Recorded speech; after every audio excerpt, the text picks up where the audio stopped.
Today's May 10th, 2011, and today Google had their conference thing. I'm not even quite sure what it was called. I don't pay attention to Android that closely since I don't have an Android phone or an Android tablet or anything. But I thought it was worth talking about something today, and that was Android at home. I just got done watching like the last half of the Google keynote that they had, and honestly, like I said, Android doesn't really interest me. Like I would love to have an Android phone, but I wouldn't go out and buy one. Like if I want one, I'd probably keep it. Maybe I'd just sell it and buy an iPhone because I definitely am more of an Apple person. I think they just have better products. But that's just me. I don't want to start a whole thing here. But one thing that interested me a lot was this whole Android at home thing. Now, there's some good things about this, and then there's some bad things about this. So, really, I'm just going to tell you guys what Android at home is in case you guys don't know what it is. Basically, it lets you, from your smartphone that runs Android, or from your tablet that runs Android, you can control things in your house. For instance, if that light was too bright or it was too dim, I could hit a button, I could turn it on and off. And I'm sure that some would actually have dimmers that there'd be like a switch you could go up and down and your light would dim, or you could connect some speakers to it and then you could play your music through those speakers. Now, if you have like a whole system where you have one on this side of the room, one on this side of the room, one back there, you can control individual speakers. So if I don't want these two on, but I just want some sound behind me, I can have these two off and those two on. So basically, it just allows you to connect the things in your house, hence the home part in Android at home. And you do all this from your Android phone, your Android tablet. You can have it set your alarm off when you wake up. You could have it, like I said, turn your lights on at a certain time. You could have it connect to the coffee maker. Let's say you want to do all that. You want to start a morning routine. So at 7:30 a.m. you want to have your lights turn on, your music start playing very loud, and you want to have the coffee downstairs start brewing. Very cool. And this doesn't work through like a Wi-Fi connection like you might think. This just talks right to those, because this where the bad part is, all those devices run Android. That speaker runs Android, that light would be running Android. So the bad part about it is that you have to have Google stuff. It's all proprietary.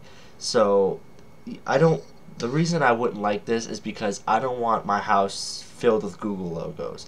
There's this whole thing with Google. I mean, it's been around for years, but it's ever increasing, I guess, in popularity. That what Google does, it's kind of sketchy. I mean, they're trying to like own the world, it seems. And to have everything in your house have a Google logo on it and talk to your Android. I saw a tweet just a couple minutes ago. It's kind of funny. It's from DRB UK. He just retweeted someone.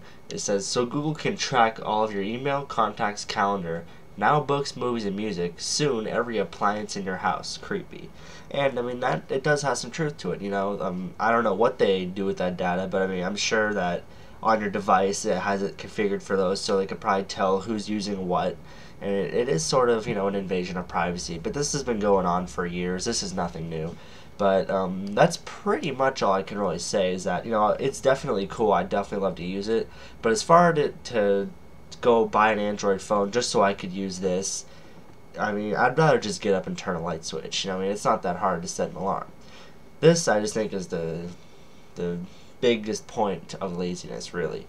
But I mean, it is cool. It's a very cool concept. I'm sure people come up with some crazy stuff to do with it. In the keynote, he mentioned like a real-life Farmville. You could have it control like your sprinklers outside. And the thing is that people can actually develop this hardware, not just the software, but developers can make their own hardware that your phone can talk to. So, someone like my next door neighbor, if he was like a developer, he could make an irrigation system. Just literally like an irrigation system that would talk to Android. So the developer not only makes the software, but he also makes the hardware now too.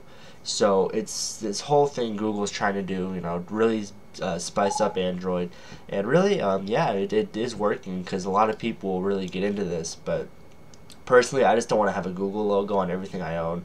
I think it's still a little bit too soon for that. I don't know. We'll just have to see what Apple comes out with. Will it compete with Android at home? Personally, I don't think it needs to. I think this is... not every developer is going to want to build their own thing. Like, I mean, some developers, like even for the iPhone, they just want to write an application that costs them $1, and then they can just make some extra money off that, So I don't know. What do you guys think? Would you invest in this Android at home? Would you buy proprietary speakers?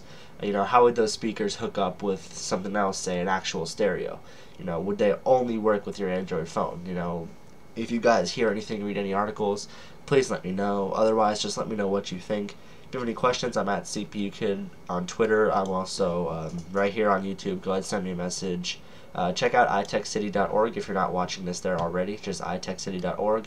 Follow iTechCity on Twitter at iTechCity. And that's basically it. So now I'm done with college for the summer. I have 4 months pretty much just for work. So that's all I really have on my plate right now is just work. So I have a lot more time for YouTube and everything. So hopefully I'll be cranking out some more content. And so yeah, that's pretty much it. So thanks for watching.